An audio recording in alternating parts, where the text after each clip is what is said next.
Good morning. Welcome to Tribal Jazzman Scholar. I just want to talk for a minute about ancestors. They are those who came before us. Anyone in our own lineage who's deceased becomes our ancestor. Perhaps ironically, the DNA biologists now tell us that we all descended from a single female ancestor from somewhere in the neighborhood of 175,000 years ago. They call her mitochondrial Eve.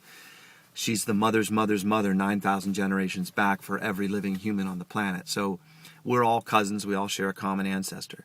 In traditional nature-based societies, in tribal society, from all we can tell, ancestors play a very central role in the way of thinking about the world and in the way that the world is affected by powers and forces beyond the world, and also in the context of stories we tell to each other and to the young about the behaviors and actions of ancestors.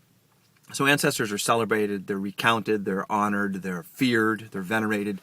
They generate a whole host of emotional and actual ritual responses among tribal peoples.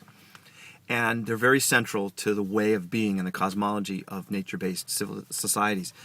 One thing I just wanted to talk about in respect to ancestors concerns the way that an ancestor's life story or an ancestor's heroic deeds become common material in the stories that are told to young people.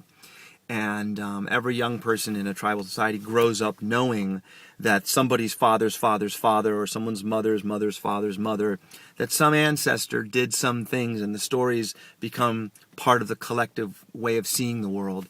And there's always a name associated with that ancestor and personality attributes, and then the deeds that they've done.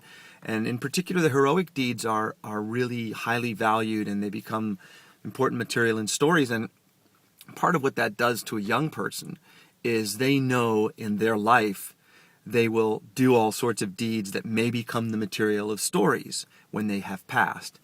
And it becomes, these ancestor stories, particularly the ones dealing with heroism, become one of the mechanisms that a young person is guided towards their higher self, towards their integrity, towards direction from a internal moral compass, is they understand that they're going to leave a legacy and that they may become the material of stories.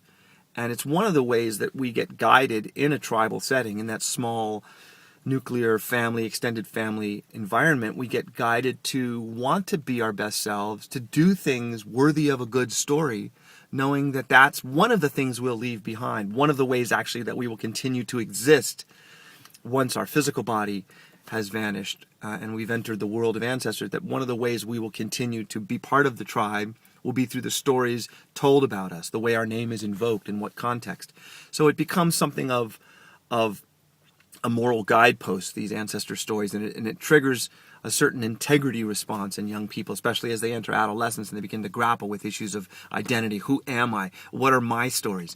The rite of passage, the ordeals that youth undergo in that transition from child to adult, that ritualized change of status. It involves challenging, dangerous, and life-changing ordeals that become the very first stories we begin to tell about ourselves. How did we fare on our vision quest? What did we see? What did we encounter? What does that say about who we are? So the beginning of the storytelling, the identity formation, is the events of the rite of passage. Youth in today's society, of course, create their own initiatory ordeals and then spend hours relating the stories of their friends, and anyone who's done something crazy or outrageous becomes a subject of a story that kids, particularly boys, love to tell in their peer groups around the ages of transition, 13, 14, 15. And that comes from this ancient ancestral way of being.